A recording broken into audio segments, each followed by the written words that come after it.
Bismillahirrahmanirrahim. Assalatu assalam ala asyrafil salin wa ala alihi wa ashabi ajma'in. Amma ba'd. Assalamualaikum warahmatullahi wabarakatuh. Mga kapatid Islam, nandito naman po tayo para magbigay ng Islamikong pagpapayo patungkol ito sa hindi likas na masama ang mga tao. Kaya dito sa katuruan ng Islam ay napakamahalaga. Dapat nating malaman ang mga bagay-bagay na itinuro mismo ng Allah Subhanahu wa Ta'ala at ang kanyang minsahero na si Muhammad sallallahu alaihi wasallam. Kasi nga ang katuruan sa atin, hindi likas na masama ang mga tao. Kaya walang katuruan, mga kapatid, na ang tao ay likas na masama. Wala yan sa ating katuruan. Bagkus ang Allah Subhanahu wa Ta'ala naglagay sa atin ng fitrah. Ang fitrah na yun po ang pundasyon na kung saan nilalang ng Allah ito para sa mga tao. Para tangkilikin nila ang kabutihan at ang reliyong Islam. Kaya kapag ang tao nalilihis, mga kapatid, ibig sabihin, siya po ay nalihis dahil yan sa kanyang mga masasamang gawa. Masamang gawa niya po ang naglihis sa kanya. Hindi po ang kalikasan. Kaya po, dito sa mga kapatid, napakalinaw talaga to ng hadith na ibinigay ng Propeta Muhammad sallam. Sabi dito ng Abi Hurairah radhiyallahu anhu, qala Rasulullah sallallahu alaihi wasallam, ma min mauludin illa yuladu 'alal fitrah, fa abawahu yuawidanihi wa yunassiranihi yumajjisanihi kama tuntajul bahimah. Sinabi sa hadith, mga kapatid, na inulat ni Abu Hurairah radhiyallahu anhu, na sinabi ng Propeta Muhammad sallallahu alaihi wasallam, lahat wala mula sa sanggol bukod na ipinanganak ayon sa kalikasan at pagkaraan, ang mga magulang nito ay ginawa siyang Hudyo at Kristiyano at Majus. Kaya dyan sa na ito, mga kapatid, pundasyon talaga ng Allah Subhanahu wa Ta'ala. Hindi pa pumasok sa mga reliyon ng tao na yon, meron na siyang fitrah na papatunay na ito'y dalisay. Ito ay nagtuturo talaga ng kabutihan. Nagtuturo ng magiging matuwid. Kaya isinilang siya sa ganitong kalagayan. Kaya alam niya ang kalinisan, alam niya ang katamtaman, at handa siyang tumanggap ng kabutihan, mga kapatid. Ganun na ganun ang fitra ng Allah Subhanahu wa Ta'ala. Kung ginawa ng Allah Subhanahu wa Ta'ala marumi, masama ang ating fitra, ay talagang maliligaw tayo sa simula pa lamang. Ngunit ang Allah Subhanahu wa Ta'ala, siya po ay makatarungan sa lahat. At binigyan na po tayo ng mga kagamitan para tanggapin na lang natin ang habag niya. Allahu Akbar. Ganun na ganun ang Allah. Kaya sa monoteismo, mga kapatid, sa tauhid, kaya nating matukoy kung ano talaga ang tamang pagsamba sa Diyos. Kasi nga, likas po tayo na mabuti. Kung likas ka na masama, subhanallah. Ano na lang mangyari sa iyo? Lahat tayo pinanganak ng pagano. Lahat tayo magiging pagano? Hindi, mga kapatid. Kaya bumabaling talaga tayo sa Diyos sa oras ng kagipitan. Tumatawag talaga tayo, Diyos ko, o Panginoon, Panginoon. Kasi nga, ganun ang pagkalalang sa atin ng Allah Subhanahu wa Ta'ala. Nalalaman din natin ang masama at ang mga mabubuti. Nagbibigay kasi yan ng daan para makilala mo ang pagitan ng tama at mali. Kaya moralidad po yan mga kapatid, ng binigay ng Allah subhanahu wa ta'ala. Kung likas ka na masama, subhanallah, wala kang common sense, wala kang moralidad, wala ka rin sa tamang pag-iisip. Kaya, dahil sa mga kaloob ng Allah subhanahu wa ta'ala, meron pa din siyang pinagkaloob sa atin, ninyo, katulad ng sinabi ng Allah, wala uqsimu bin nafsil lawwama, nga sinabi ng Allah, aba hindi, isinumpa ko sa sariling mapangsisi. Tignan nyo, sariling mapangsisi. Ibig sabihin, kung ikaw gumagawa ng masama, sisisihin ka talaga ng sarili mo. Allahu Akbar. Ay, tignan nyo, ganun pala ang tao, likas na mabuti talaga, at nilagyan pa siya ng mapangsising sarili. Sinisisi ka, gagawa ka ng masama, maghihinayang ka, ganun ang nature ng tao, mga kapatid. Mga kaloob kasi ito ng Allah subhanahu wa ta'ala. Kasi nga, likas tayo na mabuti. Tingnan nyo, yung bata nga Bata, tatanungin ng nanay, o anak, ako ba ang pinakamaganda? Anong sagot ng bata? Kung totoo, kung mali? Sabi niya, nanay, pangit ka, subhanallah. Tingnan nyo, binibidyo nila yan at napapatawa na lang ang kanyang ina. Kasi nga, hindi nagsasalita ang bata ng masama o kaya mga kasinungalingan. Likas talaga sa tao yan, mula kasanggol pa lang. Na talagang malinis at dalisay ang bata. Kaya patunay talaga yung likas na mabuti, hindi katulad sa iba. Ang bata, likas na masama na, makasalanan na. Kung hindi mo, ayon din sa mga sabi-sabi, maging tiyanak pa, subhanallah, kapag namatay na hindi siya bibigyan ng bautism. Kaya, ano talaga mga kapatid, hindi ganun mga kapatid. Kasi nakikita natin Bata pa lang, hindi nagmarunong magsinungaling. Kung magsisinungaling siya, halata mo kaagad na bago lang natuto magsinungaling. Kasi nga, ganun ang likas ng Allah subhanahu wa ta'ala na pinagkaloob niya.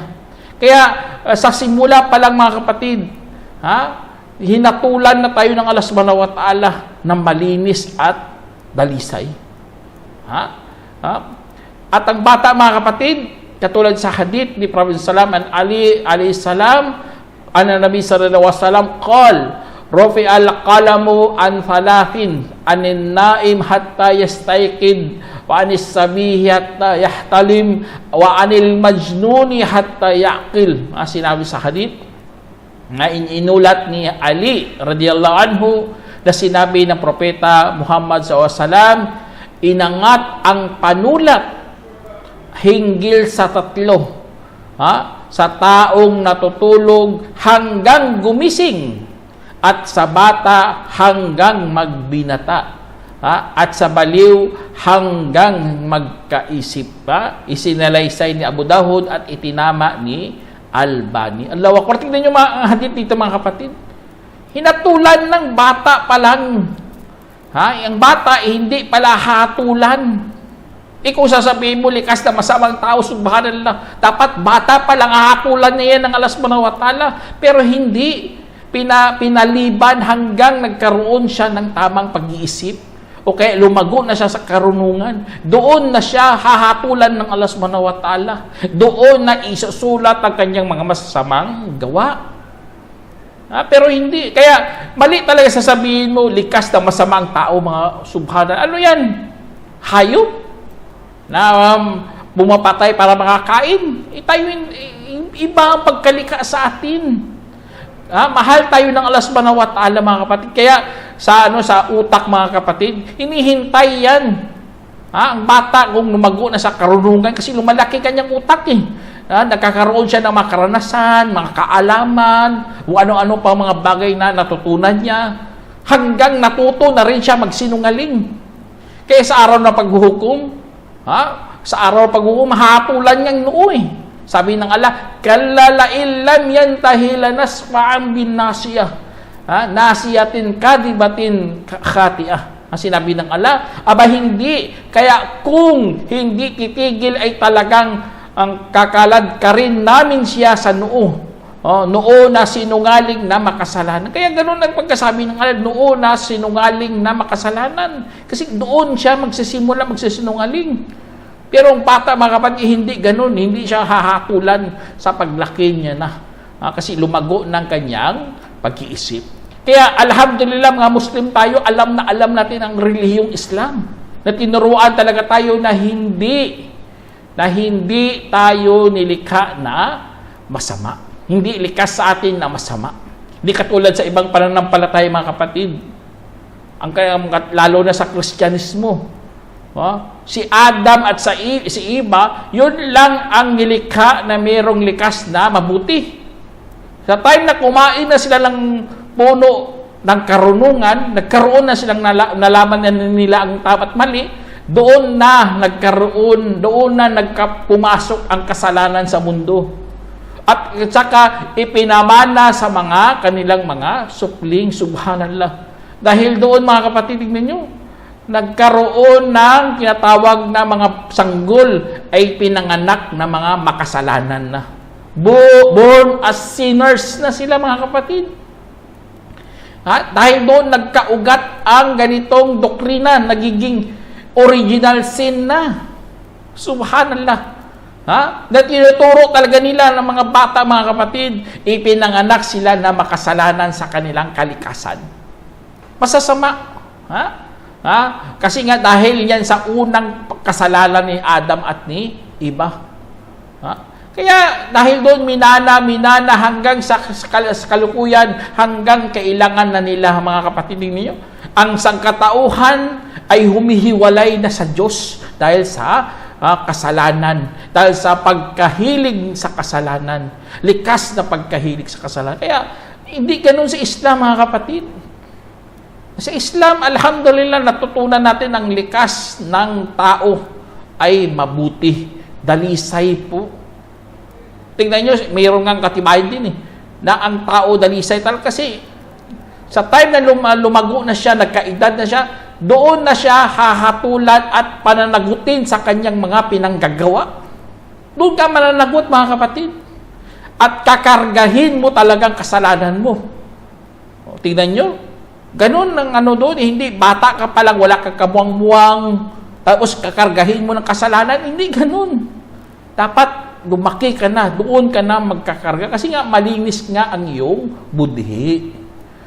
Nung bata ka pa lang. Kasi dahil kalikasan natin yan Meron nga sinabi si Allah subhanahu wa ta'ala sa Quran, sabi niya, وَقَالَ الَّذِينَ كَفَرُوا لِلَّذِينَ آمَنُوا اتَّبَعُونَا سَبِيلَنَا وَلْنَحْمِلْ خَطَايَاكُمْ وَمَا هُمْ بِحَامِلِينَ مِنْ خَطَايَاهُمْ مِنْ شَيْءٍ إِنَّهُمْ لَكَاذِبُونَ وَلَيَحْمِلُنَّ أَثْقَالَهُمْ وَأَثْقَالًا مَعَ أَثْقَالِهِمْ وَلَنَسْأَلُنَّ يَوْمَ الْقِيَامَةِ عَمَّا كَانُوا يَفْتَرُونَ. Sinabi ng Allah subhanahu wa ta'ala, at sinabi ng mga yaong nagtakwil para sa mga naniniwala, sundin ninyo ang aming landasin at kami na ang magdadala ng inyong mga kasalanan. Subhanallah, ganun ang sinabi nila sa mga manampalataya. Kami na magdadala ng inyong mga kasalanan. Kaya sinabi ng Allah dito, at hindi naman sila tagadala ng kanilang mga kasalanan ng anuman. Tunay na sila ay sadyang napakasinungaling. Subhanallah. Inatulan talaga sila ng Allah. Tunay na sila ay sadyang napakasinungaling. At sadyang dadalhin nila ang kanilang mga pabigat. At mga pabigat kasama rin ng mga pabigat nila. At talagang tatanungin sila sa araw ng pagkabangon hinggil sa dati nilang kinakatha. Tingnan nyo, ganun na ganun palang hatol ng Allah. Kakargahin nila, mga kapatid, ang mga pabigat, ibig sabihin mga kasalanan dyan. Kasi bakit kayo gumagawa ng mga masasama? Tapos gumagawa pa kayo ng kwento, kumakatha pa kayo, na hindi naman dapat mong sasabihin ng ganun. Kaya ang pagkatha ng mga kasinungalingan, mga kapatid, mayroon talagang patutunguhan sa araw ng paghukom. Hahatulan ka talaga ng Allah subhanahu wa ta'ala. Kaya hindi talaga totoo yan ang original sin, mga kapatid. Bata ka pa lang, kasalanan ka na. Likas ka na makasalanan. Sa Islam, hindi ganun. Hinihintay ka ng Allah kasi Allah ay makatarungan. Hihintayin ka kapag ikaw nagkaedad na. Marunong ka na sa buhay. Namulat ka na sa katotohanan. Alam mo na mga kasinungalingan, doon ka na uhusgahan ng Allah subhanahu wa ta'ala sa iyong mga pinagagawa. Kaya ang tao, mga kapatid, kapag nakatikim siya sa paggawa ng kasalanan, o kaya nasayahan siya sa kanyang mga masasamang pagnanasa, hanap-hanapin na ito ng sarili. Itong nakakatakot sa lahat, mga kapatid, kapag hanap-hanapin na ng iyong sarili ang mga kasalanan na nagawa. Ibig sabihin, doon yun nagsisimula, mga kapatid, ang paggawa ng kasalanan. Doon nagsisimula, madudungisan ng iyong kalikasan. Pero sa una pa lang, hindi ganun ang kalikasan ng tao. Katulad dito sa sinabi ng Allah subhanahu wa ta'ala, sabi niya, "Wama ubri'u nafsi, la ubarri'u nafsi, innan nafsa la'ammaratun bisu, illa ma rahima rabbi, inna rabbi lagafurur rahim." Sinabi ng Allah subhanahu wa ta'ala sa banal na Quran, "At hindi ko ipinawalang sala ang aking sarili. Katiyakan ang sarili ay sadyang mapag-utos ng masasama bukod sa anumang kinaawaan ng aking Panginoon. Katotohanan ang aking Panginoon ay talagang mapagpatawad na maawain." Kaya tingnan nyo, mga kapatid, dito. Bagkus ang Allah subhanahu wa ta'ala nagbigay sa atin ng balita na ang sarili ay mapag-utos ng masasama. Tingnan nyo, ang likas at ang sarili, magkaiba po yan. Ang likas, una yan, nanilikha na yan ng Allah subhanahu wa ta'ala para sa sarili mo. Para gabayan ka, para mamulat ka na sa katotohanan, para alam mo na iwasan mo mga masasama. Ganun ang kalikasan ng tao, pero madudungisan yan dahil sa kasalanan, dahil sa ang sarili mo mahilig na gumawa ng masasama. Dudungisan yun, subhanallah, hanggang hindi ka na makakakita ng katotohanan, o kaya hindi ka na makakarinig ng katotohanan. Kaya ibig sabihin, mga kapatid, nagsisimula ang pagiging masama kapag ikaw mismo ang gagawa ng kasalanan. At saka, nandyan si Satanas para lililinangin ang lahat ng mga anak ni Adam. Kaya, mayroong hadith dito sabi din sa hadith, an Iyad bin Himar al-Musaji, anna Rasulullah sallam al-Musaji'i, anna Rasulullah sallam qal, datu yawmin fi khutbatihi, ala inna rabbi amarani an uallimakum ma jahiltum mimma allamani yaumi hada kullu ma nahaltuhu abdan halalun wa inni khalaqtu ibadi hunafa kulluhum wa innahum atatuhum syayatin fajtalathum. Sinabi sa hadith, mga kapatid, na inulat ni Iyad bin Himar al-Musashi, na radiyallahu anhu, na sinabi ng Propeta salam, habang nagsisermon nung isang araw, katotohanan inutusan ako ng aking Panginoon na ituro sa inyo na hindi pa ninyo nalalaman na itinuro niya sa akin sa araw na ito. Ang lahat na ari-arian na ito ay aking ipinagkaloob sa alipin ay halal. At tunay na nilalang ko ang aking mga alipin na lahat ay matutuwid. Tignan nyo, lahat matutuwid. Nilikha ng Allah subhanahu wa ta'ala, lahat tayo matutuwid. Ngunit, dumating sa kanila ang mga Satanas at saka inilihis sila sa kanilang relihiyon at ipinagbawal sa kanila ang aking ipinahintulot at inutusan sila na magtambal sa akin na wala naman akong ibinabang katibayan. Sinalaysay ni Muslim. Kaya tignan nyo, dito pala nagsisimula ang pagkalihis ng isang tao. Kasi matutuwid tayo pagkauna pa lang. Dumating si Satanas, nagkanasa tayo, kaya doon po nagsisimula ang kasalanan. Hindi pa lang doon pa lang sa ipinanganak ng sanggol, di ganun mga kapatid. Hindi ganun ang ating paniniwala. Kasi nga, meron tayong fitrah. At ang fitrah na yan mga kapatid, ang kalikasan ng tao na yan, mabuti po yan. Kaya utos sa atin na pananatiliin yan. Katulad ng sinabi ng Allah, wa aqim wajhaka lid-din hanifa fitratallahi allati fataran nasa 'alayha. La tabdila li khalqillah. Dhalika ad-dinul qayyim walakin aktharan nasi la ya'lamun. Sinabi ng Allah, kaya't ipanatili mo ang iyong mukha para sa reliyon nang may paninindigan. Katalagahan ng Allah na yaong inilalang sa mga tao, walang pagbabago para sa pagkalikha ng Allah. Iyan ang matuwid na reliyon, ngunit karamihan sa mga tao ay hindi nakakaalam. Allahu Akbar. Tinapakaganda talaga ang pagkasabi dito na impormasyon talaga, nakakuha tayo ng kaalaman na ipanatili lang pala natin ating fitrah. Ang ating kalikasan na yan kasi matuwid yan. Yan ang dalisay. Kaya ang reliyon natin mga kapatid, ganun na ganun ang pagkalikha ng Allah. Kaya sa Islam, alhamdulillah dahil sa fitra natin, nalalaman natin ang masasama, nalalaman natin mga kabuktutan, nalaman natin mga lihis. Katulad na lang, bigyan ko yung mga halimbawa mga kapatid. Sa Islam, walang katuruan na mayroong bakla at tumboy. Wala.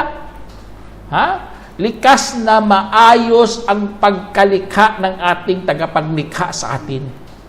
Ang mga tumboy o bakla niyan, pilit na lang ng kanilang sarili yan. Pinipilit nila na sila babae raw, kahit lalaki sila, kahit macho sila. Pinipilit nila sa sarili nila yan. O kaya tumboy raw siya, kahit babaeng babae. Pinipilit niya. Ginugupitan niya kanyang buhok na maiksi. Nagbubusis, lalaki siya. O ano pang mga ginagawa niya. Pero pilit yan mga kapatid. Hindi yan bukal sa kalooban mo. Tignan mo, busis niya, busis lalaki kahit hindi naman siya lalaki. O kaya, yumaman siya, nagpapa-opera siya, pinapatanggal niya kanyang ari, o ano pa yung mga ginagawa niya. Kahit anong gawin mo, ibig sabihin yan, pinilit mo lang yan. Kasi ang Allah subhanahu wa ta'ala ay lumikha ng tama o kaya matuwid na likas para sa atin. Mayroon nga sinabi si Allah para malaman natin. Tinuruan mga tayo Sabi ng Allah, ya ayyuhan nasu taqu rabbakum alladhi khalaqakum min nafsin wahida wa khalaqa minha zawjaha wa batha minhuma rijalan katsira wa nisaa fattaqullaha alladhi tasaaluna bihi wal arham innallaha kana 'alaykum raqiba. Sinabi ng Allah, o sangkatauhan, katakutan ninyo ang inyong Panginoon na yaong lumikha sa inyo mula sa isang sarili at naglikha mula roon ng kanyang asawa at ipinakalat mula sa kanilang dalawa ang napakaraming kalalakihan at kababaihan. Tingnan nyo, ganun pala Tingnan, tinuruan pa nga tayo ng Allah. Kahit alam na natin yan. Para natin ba? Para wag ka na magduda sa iyong kasarian. Kasi ganun wag mo pipilitin sarili mo na hindi ka naman ganun. Bata ka pa lang mga kapatid, kaya lalo na sa mga magulang, wag niyong ibahin ang fitra ng mga kabataan. Sample lang, lalaki, tapos ibibihisan mo ng pangbabae, subhanallah. Ikaw mismo ang nag-i-impluwensya ng masama. Gusto mo papalitan mo ang kalikasan ng likha ng Allah subhanahu wa ta'ala sa bata na yan. Kaya dumadami tuloy ang mga bakla at tumboy sa paligid natin dahil din yan sa ibang mga magulang. Pinipilit nilang ibahin ang likha ng Allah subhanahu wa ta'ala at talagang mananagot talaga sila kay Allah subhanahu wa ta'ala. Tapos ito pa mga kapatid sa Islam, ang matinong pag-iisip ay nasasagwaan kapag nakakita na merong nagsasama kapwa niya lalaki o kaya kapwa niya babae. Subhanallah. Nasasagwaan ang mayroong mga matitinong pag-iisip. Kasi yan ang fitra natin Yan ang ating common sense. Hindi lang yan sa ilan, bagkus sa karamihan talaga. Kaya, yun ang ng Allah subhanahu wa ta'ala. Kaya ibig sabihin, likas talaga tayo na mabuti, hindi tayo likas na masasama. Kaya wag kang sa Islam mga kapatid, hindi ka pwede magdahilan ng mga baluktot na pananalita. O kaya mga katwiran mo, mga baluktot, hindi pwede yun. Hindi yun pwede magiging katwiran mo. Kahit sa araw na paghuhukom. Sabi ng Allah subhanahu wa ta'ala, Ya ayyuhalladhina kafaru, la ta'tadirul yawm, innama tudzawna bima kuntum ta'malun. Sinabi ng Allah subhanahu wa ta'ala, o mga yaong tumakwil, huwag na kayong magdadahilan sa araw na iyon. Tanging gagantihan kayo ayon sa dati ninyong mga ginagawa. Kaya, mga kafaro, mga kapatid, hindi na pwede magdadahilan kasi baluktot din ang sasabihin nila. Kasi bakit sila nagtakwil-takwil na yan? Diyos na nag-iisa, tapos gagawan mo pa ng ibang Diyos.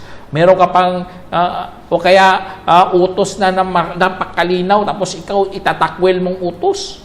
Subhanallah, harap-harapan, tatakwilin mong utos. Kaya, yun ang mga kapatid. Kaya, yun ang napaka-importante sa lahat, mga kapatid. Na ang ang pagiging mabuti natin, huwag mong dudungisan talaga ng kasalanan. Lalo na mga magulang, mga kapatid, sabi ko kanina, mga magulang, yan silang pinakamalaking papel sa ating lipunan, mga kapatid. Pero kung sila naging lihis, nalihis, kaya nilang liligawin ang kalikasan ng tao. Tapos na yan, magsunod-sunod, gaya-gaya na yan. Tignan nyo, next generation, nakikita nila kanilang mga magulang, palilihis din sila. Tapos next generation, nakikita rin nila kanilang mga magulang. Ang second generation, nakikita na ganun ginagawa. Malilihis hanggang sa dulo, malilihis ng mga huling henerasyon. Subhanallah. Kaya mapapaligaw talaga, kayang ligawin talaga ng mga maling pagpapalaki ng mga magulang ang mga bata, mga kapatid. Yun ang nakakatakot. Katulad dito sa sinabi ng Allah, sabi niya, فَخَلَفَ مِنْ بَعْدِهِمْ خَلْفٌ أَضَاعُوا الصَّلَاةَ وَاتَّبَعُوا الشَّهَوَاتِ فَسَوْفَ يَلْقَوْنَ غَيًّا. Sinabi ng Allah, at sa kasinundan matapos nila kahalili na nagpabaya sa pagdarasal at sinunod ang mga pagnanasa, kaya't masasalubong nila ang pagkaligaw. Tignan mo, masasalubong mo ang pagkaligaw. Tama talaga Katulad sa panahon natin, subhanallah, marami talagang naliligaw kasi nakikitaan na nila ang kanilang mga magulang na gano'n. Alam mo naman ng mga bata, mga kapatid, kapag anong ginagawa ng mga matatanda, yun din ang kanilang gagawin. Kaya, audibillah, mapapalitan talaga ang iyong matuwid na kalikasan. Papalitan ng masama o kaya likong o kaya baluktot na kalikasan. Kaya siyang ginawa ng iyong mga magulang. Kaya audibillah, pagkup talaga tayo kay Allah subhanahu wa ta'ala. Tapos ito pa, mga kapatid, ito pinakamano ang kapaligiran din natin, mga kapatid. Ang ating kapaligiran na nagpamulat sa atin na iniba ang ating pananaw sa buhay. Itong nakakatakot sa lahat. Dapat mamulat ka sa katotohanan. Kapaligid mo iba Minulat ka o kaya pinalaki ka sa maling pananaw, mga kapatid. Kaya sa araw paghukom, mayroon talagang magsisisihan talaga doon sa araw paghukom. Sisihin niya mga tao. Katulad dito sa kwento ng Allah subhanahu wa ta'ala sa Quran, sabi niya, qalu dukhulu fi umamin kad khalat min qablikum minal jinni wal ins finnar kullama dakhalat ummatun la'anat ukhtaha hatta idha daraku fiha jami'a qalat ukhrahum liulahum rabbana haulai adalluna fa'atihim adaban di'fain minan nari qala likulli di'fun walakin la ta'lamun. Sinabi ng Allah subhanahu wa ta'ala, mga kapatid, kanyang sabihin, magsipasok kayo sa mga pamayanang sadyang lumipas na bago pa sa inyo buhat sa mga inkanto at sangkatauhan sa loob ng impyerno. Tuwing pumasok ang isang pamayanan ay sumpain nito ang kanyang kapwa hanggang nagsiabot sila lahat roon. Sabihin ng nahuli para sa mga nauna, ang Panginoon, sila po ang nagpaligaw sa amin. Kaya't bigyan mo po sila ng doble pang kaparusahan sa impyerno. Kanyang sabihin, para sa bawat isa ay doble, ngunit hindi lang ninyo nalalaman. Tingnan nyo mga kapatid, ganun pala mangyayari doon sa impyerno. Kasi gaya-gaya ka lang. Hindi ka nag-iisip. Hindi ka nakakaunawa. Dinudungisan mo pa yung malinis na kalikasan. Tapos, magdadahilan ka pa. Kasi nga nilikha ako na masama eh. Kaya nanggagaya-gaya na lang. Hindi ganun, walang ganun sa harap pagbuko mga kapatid. Susumpain niya ang mga taong ginaya niya. Susumpain niya. Gingi siya na kay Allah subhanahu wa ta'ala sana sumpain. Tingnan nyo, sasagutin din sila dito, katulad dito sa kwento dito. Qalat ulahum li ukhrahum fama kana lakum alayna min fadl fadhuqul adhaba bima kuntum taksibun. Sinabi dito, at sabihin ng mga nauna para sa mga nahuli. At kaya wala naman kayong anumang kahigitan kaysa sa amin. Kaya't lasapin ninyo ang kaparusahan dahil sa dati ninyong nakakamit. Kasalanan nyo rin yan eh. Bakit nyo kami sinisisi? Kaya dahil doon mga kapatid, yun pala, mananagot pala tayo. Hindi sasabihin mo na likas na tayo masama. Hindi ganun sa harap paghukom. Kung anong ginawa mo, yun, doon ka hahatulan, doon ka mananagot. Kung tulad ng kwento dito, ginagaya mo mga kafaro, ang mga nagtakwil, mananagot ka. Hindi mo pwede sabihin, ya Allah, parang hayop kasi ako eh. Ginagaya ko mga hayop kasi likas nila, ganito sila. Subhanallah, hindi ganon sa araw paghukom. Tingnan nyo, kahit mga pinili mo, ang mga ginagaya mo, susumpain ka rin doon. Subhanallah.